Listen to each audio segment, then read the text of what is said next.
I picked up a paintbrush when I was pretty young. I guess it would be grade school, grade 1, grade 2, when we had art classes, and I loved it instantly. My name is Lee. This is where I live. This is a rooming house. I, I tend to live with my art, so I tend to have it all on my walls usually. My father was a very, very good painter, but it was not encouraged because he felt that painting was not going to make me a living. So I was never formally trained, or I've never actually taken any art courses or anything. I've always done art. I've always thought it was a very important part of my life, but I never thought of myself as a professional artist or something. I was a student when I first came to Canada. It was in '82. My father envisioned me to come to Canada, get an education, go back, have a family, become a professional. Unfortunately, that wasn't my plan. I was more interested in living on the fringes of society. Right now, I'm working between 55 to 65 hours a week. Even my situation right now, I'm a couple of paychecks away from being homeless again if I'm careless, if I'm not vigilant, if I fall through the cracks again.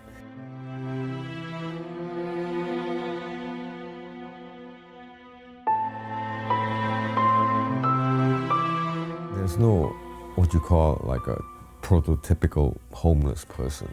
We all have a story. 2012, my father passed away, and I was not able to go to his funeral because I had also come to a point where my depression had been getting worse and worse, and I was in a pretty dark place most of the time, and I ended up being homeless. That's when I ended up at Salvation Army. They gave me a bed, they gave me food, they gave me some companionship. The first week I was here, I met Chaplain Melissa, and she was running this art program called Arts and Craft at that time. And she asked me if I would attend it, and I said, yes, of course I would, because I've always been interested in art, right? And it gave me an opportunity to do something.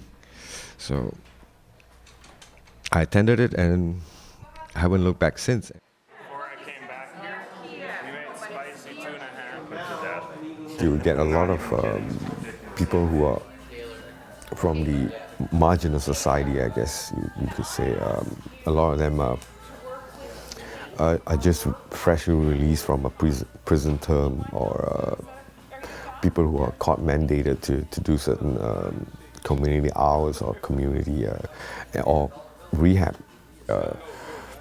I mean, you have to realize that a lot of the clients that we have, they have their problems, but their problems were caused by other problems.